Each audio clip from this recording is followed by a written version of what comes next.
Hi guys, welcome to our daily encounter. Our Old Testament reading today gives us the opportunity to reflect on the conscience.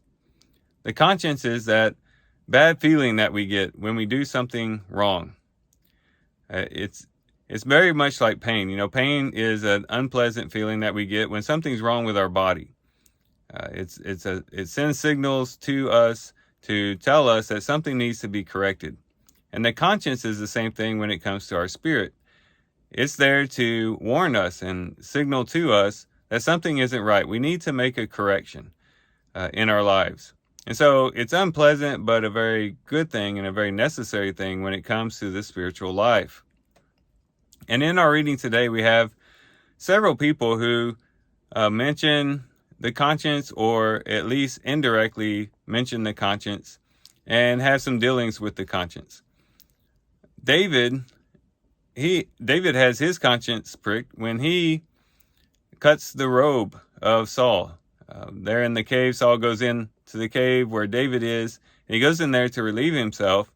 And everyone around David is saying, hey, this is your opportunity. The Lord has put your enemy in your hand. You can kill him now, and this will all be over with, basically. And David goes and cuts Saul's robe, and just doing that really bothered him. It pricked his conscience. And he says, you know what, I can't lift a hand against the Lord's anointed.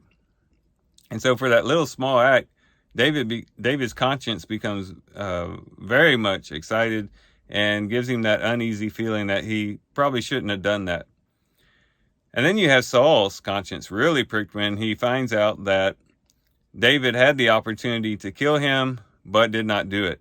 And Saul realizes that he's been chasing David around, even though David doesn't really have the heart to kill him.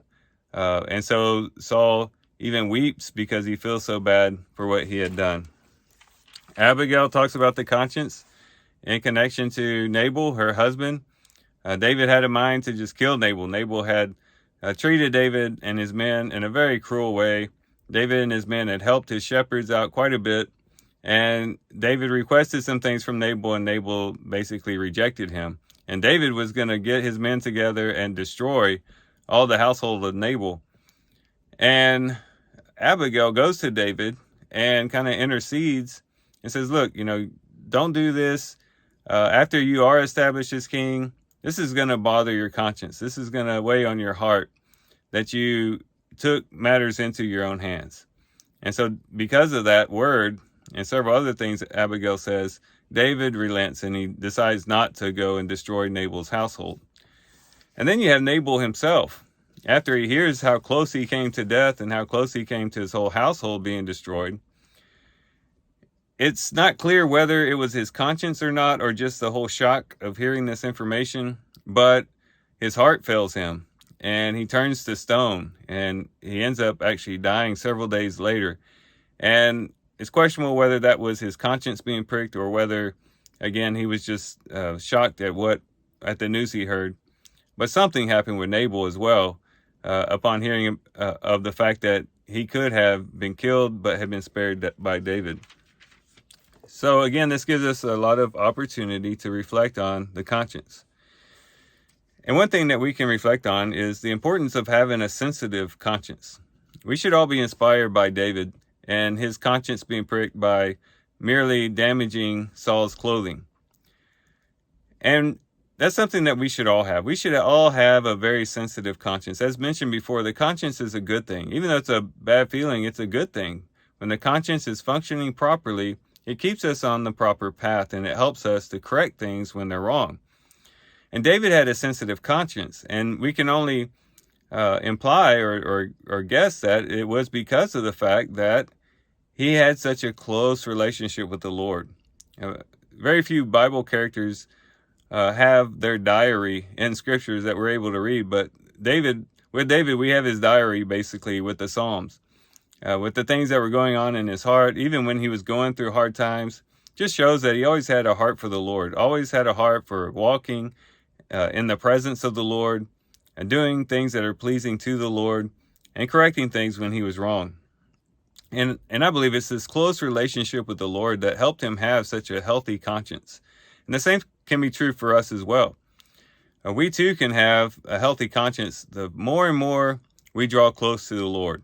The more and more we are drawn in a deep and abiding relationship with Him, the more and more sensitive we will be to how we act and the consequences and the effects that our actions have on ourselves and on others and towards God.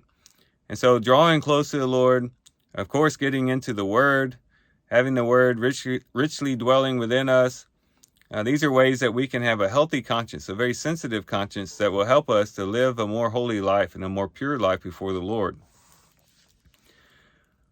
But there's also something else implied in our reading too, and that is we can, in some degree, control the other people's conscience and make other people's conscience more sensitive.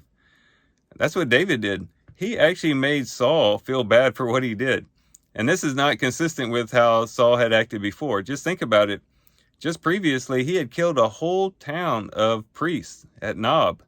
And there doesn't seem to be any indication that he felt sorry for it at all. Just acted like that was a normal thing. He's chasing around David, who clearly was only for his good and not for anything against him. And he's chasing David around, trying to kill him. And this doesn't seem to bother his conscience at all until this interaction with David. And so David actually produced or brought back to life Saul's conscience. And how did he do it? Oftentimes we might try to instill a conscience in other people or excite the conscience in other people by argument and arguing with them and battling it out with them, fighting fire with fire. But David does it out of love, out of sparing Saul's life, by not returning evil for evil, but returning evil with good.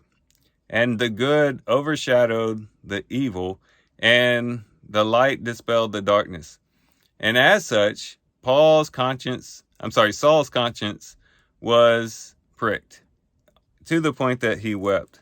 And of course, our minds go to Romans chapter 12, that talks about this in great detail in verses 17 through 21, where there we're told that if we love our enemies, if we do good to them, if we treat them well, it'll be like heaping hot coals on their head.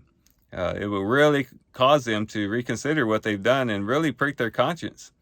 And so by loving people, showing people what love looks like, being merciful and compassionate to people, even to our enemies, loving our enemies as Jesus talked about on the Sermon on the Mount, doing good to them even though they mean evil towards us, and just showering them with loving kindness and goodness, that excites the conscience in other people far more so than if we just argue with them, fight back with them, try to see the error, help them try to see the error of their ways through confronting them. Oftentimes love can bring people's conscience to the surface. And so we can control our conscience by drawing close to the Lord to some degree. Of course, every person, every situation is different, but to some degree we can control other people's conscience by living a loving life towards others.